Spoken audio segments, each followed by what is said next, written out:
Messi Barca napkin নিলাম।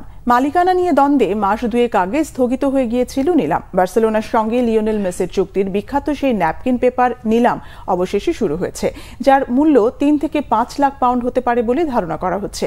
British নিলাম house বোনহামস এর মাধ্যমে হচ্ছে এই নিলাম। বুধবার নিলামের প্রথম দিনে ন্যাপকিন পেপারটির দাম ওঠে 2,20,000 পাউন্ড। আগামী 17 মে পর্যন্ত চলবে বিডিং। গত মার্চে নিলাম হওয়ার কথা থাকলেও মালিকানা নিয়ে দ্বন্দ্বে এতদিন স্থগিত ছিল তা। গত 2 দশক ধরে আর্জেন্টাইন ফুটবল এজেন্ট হোরাশিও গাজ্জোলির কাছে ছিল ন্যাপকিন পেপারটি, কিন্তু নিলামের খবর শুনে এটির মালিকানা দাবি করেন আরেক এজেন্ট হোসে মারিয়া মিনগেলা।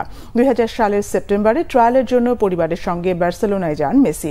সঙ্গে ছিলেন 2 আর্জেন্টাইন প্রতিনিধি ফাবিয়ান সোলদিনি ও মার্তিন মন্তেরো এবং গাজ্জোলি।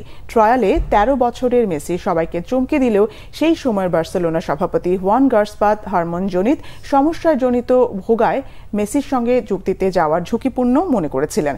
তাকে রাজি করানোর জন্য বার্সেলোনার তখনকার টেকনিক্যাল সেক্রেটারি কার্লো রেক্সাসকে চাপ দেন গাজ্জোলি ও মিনগেলা। শেষ পর্যন্ত চুক্তির কথা লেখা হয় ওই ন্যাপকিন পেপারে।